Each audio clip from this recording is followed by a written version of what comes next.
તો બજેટનું 26 કરોડ રૂપિયા સ્વ ભંડોળના છે અને 1144 કરોડ રૂપિયા રાજ્ય સરકારનું અનુદાન છે.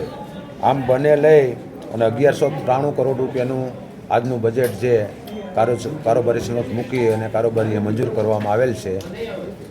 સામાન્ય રીતે આ બજેટ અત્યારની જે જોગવાઈ આવક જાવકનું હોય, પરંતુ નવા બજેટની અંદર પણ હજી વધારાની પણ જોગવાઈ રાજ્ય સરકારના બજેટની અંદર આવી શકતી હોય.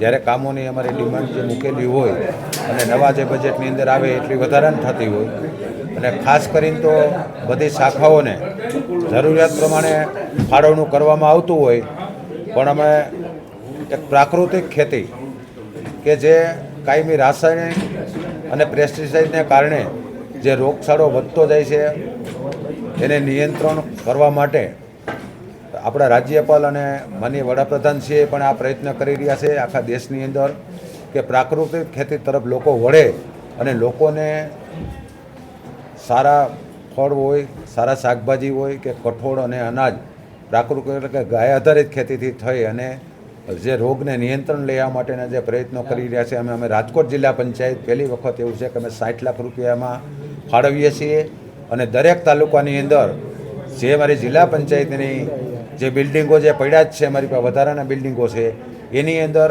અમે એક વેચાણ કેન્દ્ર માટે ખેડૂતોને એક સુવિધા આપશું, શેડ બનાવીને થોડી વ્યવસ્થાઓ આપીને કે પોતાની પ્રાકૃતિક ખેતીનો જે ઉત્પાદન કરી રહ્યા હોય એના વાર નક્કી કરી અને ત્યાં વેચાણ પણ કરી શકશે. એના માટેની અમે સુવિધા આપવાના છીએ અને અમારી સખી મંડળો દ્વારા પણ અમે એનું વેચાણ કેન્દ્રો શરૂ કરાવી એના માટેનો અમે એક મુખ્ય પ્રયત્ન રજૂ કરેલ છે.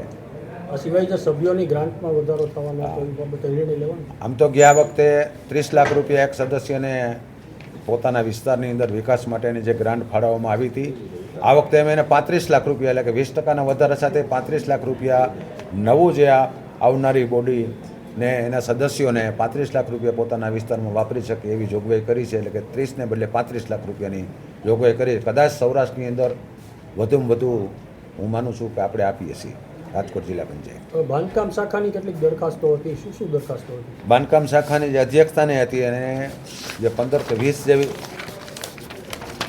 25 જેવી જે દરખાસ્ત 24 હતી, એમાં બધાએ જે કામો ખાસ કરીને તો પંચાયત ઓફિસો અને તલાટી આવાસ એને આપણે સાથે લઈ અને જે એવા 96 જેટલા જિલ્લાની અંદર ખૂટતા હતા જે ગ્રામ પંચાયત બિલ્ડિંગો એના માટેના 96 જેટલાને આજે મંજૂરી આપી અને જે ઘટતા હતા એ પૂરતા કરીશ.